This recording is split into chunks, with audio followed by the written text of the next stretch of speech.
Hello friends, welcome to UPCISS computer world. इससे पहले हमने बात की थी प्राइमरी मेमोरी के बारे में। आज हम डिस्कस करने वाले हैं सेकेंडरी मेमोरी के बारे में। ठीक है, तो चलिए देख लेते हैं। सेकेंडरी मेमोरी कंप्यूटर की परमानेंट स्टोरेज डिवाइस मेमोरी होती है। यह वह जगह होती है जहां बड़ी मात्रा में डेटा को और सॉफ्टवेयर को, प्रोग्राम को स्थायी रूप से स्टोर किया जा सकता है। ठीक है, मुख्य रूप से डेस्कटॉप कंप्यूटर में HDD की सेकेंडरी मेमोरी होती है। चलिए अब देखते हैं। It is also known as auxiliary memory, the memory unit which is provide backup storage called secondary memory. Secondary memory के बारे में हम पढ़ रहे हैं, तो सेकेंडरी मेमोरी को हम ऑक्सिलरी मेमोरी भी कहते हैं। ऐसी मेमोरी जो हमको बैकअप स्टोरेज प्रोवाइड कराती है सेकेंडरी मेमोरी कहलाती है। इसे सेकेंडरी मेमोरी इसलिए कहा जाता है क्योंकि जो भी कार्य हम प्राइमरी मेमोरी का यूज करके करते हैं, उस कार्य को अथवा डेटा को स्टोर करने के लिए सेकेंडरी मेमोरी का प्रयोग हम करते हैं या किया जाता है। ठीक है, किसके माध्यम से किया जाता है ये हम देख लेते हैं। तो नेक्स्ट बात करते हैं टाइप ऑफ सेकेंडरी मेमोरी के बारे में कि सेकेंडरी मेमोरी के कितने सारे पार्ट्स हैं। ठीक है, ये हम देखते हैं। तो hard disk, pen drive, floppy disk, optical disk, DVD and USB, ये सारे सेकेंडरी मेमोरी के पार्ट्स हैं। तो हम फ्लॉपी डिस्क की बात करते हैं। नेक्स्ट लगाते हैं फ्लॉपी डिस्क के बारे में बात करते हैं। It is a removal, traveller and retriever, या रिमूवल डिवाइस या डेटा ट्रेवलर और रिट्रेवलर है। अर्थात पहले जब USB चिप और पेन ड्राइव का चलन नहीं था, तब डेटा को एक कंप्यूटर से दूसरे कंप्यूटर में ले जाने के लिए फ्लॉपी का प्रयोग किया जाता था, जो कि कंप्यूटर में लगाकर डेटा का कार्य कर लिया जाता था तथा इसका कार्य इरेज करके वह पुनः लोड भी किया जा सकता था। इसलिए इसको रिट्रेवलर कहा जाता है। Floppy disk is flat circular pieces of metal plastic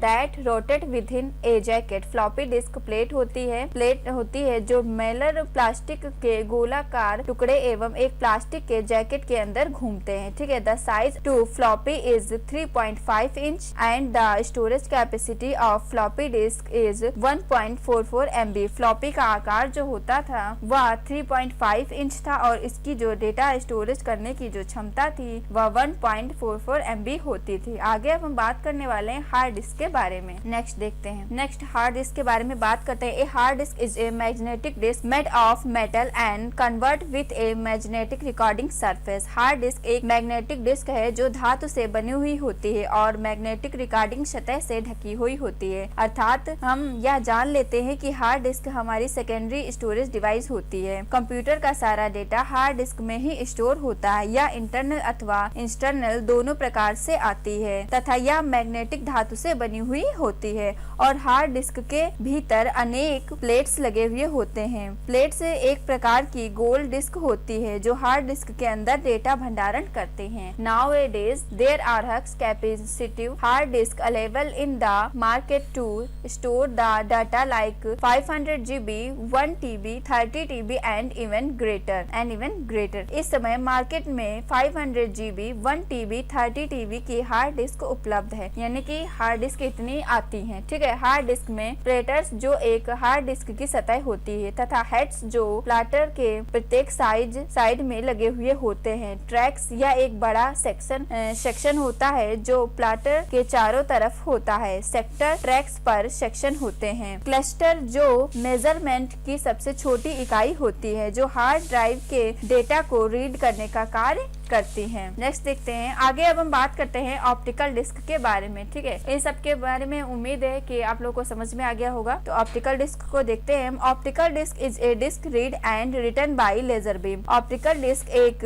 disc है जिसे लेजर बीम द्वारा पढ़ा और लिखा जा सकता है। अर्थात पहले जब हम यह जान लेते हैं कि ऑप्टिकल डिस्क क्या होती है। ठीक है, ऑप्टिकल डिस्क को सभी ने देखा होगा, जैसे कि चित्र में दिखाया गया है। ये ऑप्टिकल डिस्क है। ठीक है, ये आप लोग देख लीजिए और इसको नोट डाउन कर लीजिए। जो भी आपको क्वेश्चन बनते हो उसके सारे आप लोग नोट डाउन कर लीजिए, एग्जाम में अक्सर पूछे जाते हैं। पहले CD प्लेयर चलते थे तथा हार्ड डिस्क में गाने, मूवी आदि हम देखते थे व सुनते थे। यह वही डिस्क होती है जो प्लास्टिक की वर्ग की बनी हुई होती है तथा लेजर बीम के द्वारा इस पर लिखा या पढ़ा जाता है। यह नॉर्मल डिस्क की भंडारण क्षमता 700 MB तक होती है। Optical disk does not need to move SS arms and read write heads because a laser laser beam can be moved electronical for writing data. A laser beam burns tiny cavity into the surface of a disk to marketing for data to read the data. A laser beam scans their areas. Optical disk के लिए किसी moves SS arms और read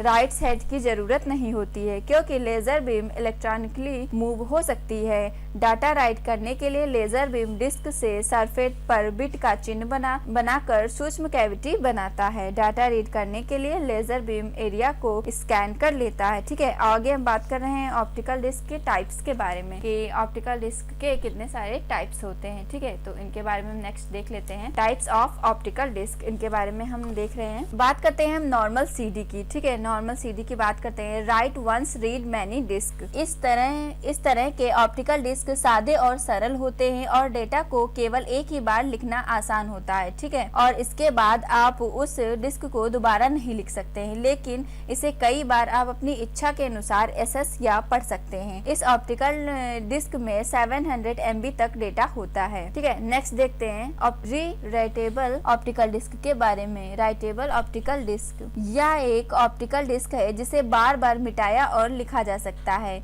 यह erasable optical disc data क्षमता का एक बड़ा सौदा होता है। इस तरह के ऑप्टिकल डिस्क की कीमत सामान्य सीडी रोम की तुलना में बहुत अधिक होती है। नेक्स्ट बात करेंगे हम सीडी रोम की। तो इस तरह की सेकेंडरी मेमोरी डिवाइस एक ऑप्टिकल डिस्क है जिसे केवल एक बार उपयोगकर्ता द्वारा राइट किया जाता है और फिर इसे दोबारा राइट नहीं किया जा सकता। उसके बाद नेक्स्ट देखेंगे हम डीवीडी के बारे में। डीवीडी एक ऑप्टिकल तकनीक है जिसका प्रयोग बहुत से बड़े अमाउंट में डाटा को स्टोर करने के लिए किया जाता है। ठीक है, कुछ डीवीडी का प्रयोग ऑडियो और वीडियो को स्टोर करने के लिए किया जाता है, जबकि कुछ डीवीडी का प्रयोग सॉफ्टवेयर और कंप्यूटर फाइलों को स्टोर करने के लिए किया जाता है।